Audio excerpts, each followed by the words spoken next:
was working in the program office. I was a captain's clerk, so I like typed up all the incident reports and stuff. And I had some people owe me money for like bed moves and stupid stuff like that, right? And I was about to go hit the yard, and one of the black porters, he's like, grabs me as I'm trying to walk out the door, and he's like, "Hey, where are you going? I need to talk to you real quick." I'm like, "Man, I got to make this." I'm like, No, come in." I'm like, "What's up?" He's all, "Hey, man, I just heard, man, from one of the shot callers, man, it's about to jump off with the North and South." And I'm like, "Oh, good looking out, bro. Appreciate you." But we go to the window. This riot was 135 people, block guns going off. And for those of you who don't know, a block gun is basically this grenade launcher that shoots these wooden blocks that when they hit, they splinter off. Um, I don't remember how many people actually had to get shipped off to the hospital. Yeah, it's popcorn. That's what it looks like when you're looking from in a protection site, right? But I mean, it's just going, and guys are getting hit with knives. They're bringing in the ones that can walk. I mean, people are got these slits where literally their faces are wide open, just blood everywhere. And I'm just like, all over what? Because my running thing was, man, when you look at it, they're all categorized as Mexican, even though there's guys in those groups that are Mexican, right? But I'm like, if the North and South and the Mexican nationals all group together, they run everything because it's the biggest group. But they allow the prison system to segregate them all. So now they just go on lockdown. I think it's absurd how easy it is to control people, right? By making these racial and gang defined lines, right? And they bite right into it, but they're out there just crazy, like getting hit with the batons, then coming up, doing it again. You got people trying to inch their way out the way so they're not getting hit with the pepper spray and stuff. But I mean, this went on for a good 20 minutes of fighting, which is a hell of a long time. Anyone who's been in a fight, that's a long freaking time. Yeah. And then finally they got everyone down, because every time they get people down, and I was in Vacaville, California, Solano State Prison, it can get windy. So they're spraying the tear gas and stuff, but then the wind picks up and it blows away. So everyone gets up and charges again. They just keep dumping. Finally, the wind stopped, and so people stopped running around. And this was before. Now they put it's a dye in the pepper spray.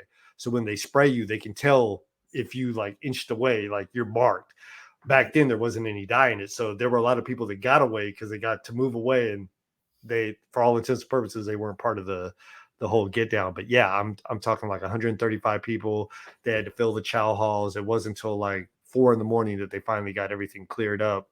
But I mean, nobody died in that one, but there were some people that literally, yeah, like lost a finger, like had significant scars and everything, and were sent to the ICU. And it's a trip because you're literally watching it behind this like bulletproof window. And it's like watching something in a movie, but it's right there. It's in real life, and it's people that you know that you live right next to, right? And the crazy thing is that was North and South. But and y'all know this, but to everyone listening, it's like if you're walking through when that jumps off, like you're gonna start swinging too. Like there ain't no option of, oh, hold on, bro, I'm different. Like nah, you know, and then you might catch more time or whatever. And I knock on wood, like I'm still in there, but I was very fortunate. I never got caught up in any of that stuff. And the majority of time, I knew when things were going to happen, so I was able to navigate away from them. But yeah. So I think this is a good opportunity to transition into, the serious aspect of our conversation. Okay, on the beat.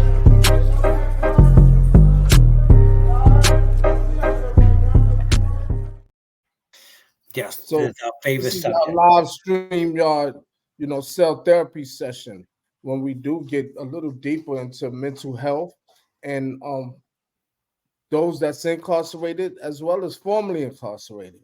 So it's a big thing right now in New York State with a person that we interviewed before, that talked about a lot of mental health issues within him. We don't want to focus on that brother, we want to focus on the mental health aspect of it, and how it affects one's, psyche and ability during incarceration and after. Because I listened to you, and you was in there for a friend, a best friend that you know what I mean, that you took that the trauma that you had to been going through and probably still go through, Yeah. to this day is what I want to focus on, and see how, something how can we help those that's still incarcerated, because I see a lot of us that's incarcerated, we had the trauma, we had the mental health issues prior to coming Yeah. to prison. So let's talk about that. Mhm. Yeah, man. And I'll tell you right now, 15 years out and doing as good as I think anyone can do. A lot of people use me as a success story. I know plenty of people that I think are even doing better than I am. But the reality is that stress, that trauma, whatever you want to call it, is 100% still there. And it was bad inside. But I'll say it's way worse outside, because anytime, like right now, I'm married. I got an 8-year-old daughter, beautiful wife. God But bless. I constantly ask, when is karma going to come around and take one of them from me? You know, and how am I going to react if what I did someone does to me, right? Um, because I got to be the bigger person. Because who the hell am I to judge, right? I'm out, like I'm free after doing what I did, accident or not. Like I took a life. I can never repay that. And I used to go into San Quentin and talk to guys in different programs, and I would tell them, like, I don't care what you did. You could have stole a quarter or killed 25 people. What you did changed someone's life somehow, and you can never repay that. What you can do, and that's why it says be the change under my name, right? I'm a big believer in, like, try to be the person you needed yesterday today, right? Like, be that person that someone else needs. Be that person you needed, right? So I try and do that, but that doesn't mean I don't struggle. That doesn't mean I don't, after I turn the camera off and yeah, all right, hey, thanks everyone, and then it's like, it, am I doing anything that matters? And that imposter syndrome and everything else. I mean, I struggle with it all the time. And I will tell y'all, and this is something ironically I talked to my wife about not too long ago. I have a dream that makes me feel real safe and comfortable and just at ease, like not a worry in the freaking world. But my dream would be most other people's nightmares, because I'm in prison and I know who I am in there, and I know that I matter and that I add value, and that I'm something, right? And in prison, like, I had the gift of gab, so I got anything and everything I wanted, right? I could hustle. I knew how to navigate the system. There were things were so set and controlled. I knew how to play that game. Out here, it's an audible every day. You never know what's going to happen in traffic, what's going to happen here, like what a boss is going to say, what a friend's going to say, and then, man, if I react a certain way, are they going to bring up my past and say, oh, look, he's getting aggressive? You know what he was in prison for? And uh, I think that's like something that's so hard. And so what I try to do is like reach out to brothers like y'all and everything, because I've always felt like we are our best network, but it's hard to get that explained to other people. And it's like I told my wife, I said, man, you wanna try to get me more? Go hang out with the other girlfriends and wives. Like, cause they've been through it too. Like they get it too, right? Um, but yeah, man, I I feel a lot of times like I don't deserve my freedom. I feel a lot of times I don't deserve my wife or my daughter, right? And I've got two guys that I went through San Quentin. So back in '99, when I went through San Quentin, there was a handful of guys that, like, we went through San Quentin and went to the same prison. So we all got sent to, like, we did our whole time together, right? Two of those guys both of them hung themselves after paroling, after doing the 9-10 year stint, right?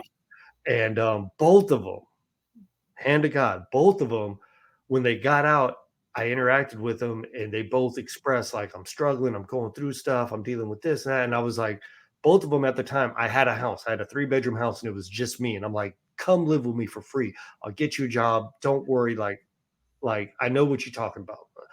I'm in a good place. Let me help you. Both of them turned it down. Literally, both of them, same exact story. Not a month or two later, I'm getting a call. Hey, Vince hung himself. Dave hung himself. And I'm like, why didn't I do more? Right. Right.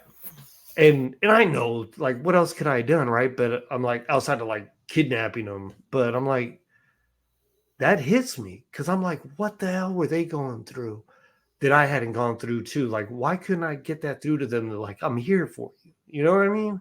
Yeah. Like, I'm gonna get all emotional about it, but it's like, But it's rough to do all that time and then like, and to me that's gangster, man. Hanging yourself, like, we ain't talking no easy way out. Like, that's yeah, I think when we talk about the mental health, why we talk about it so much is because I believe until COVID hit, and I hate to say this, but in the fact is true, it's COVID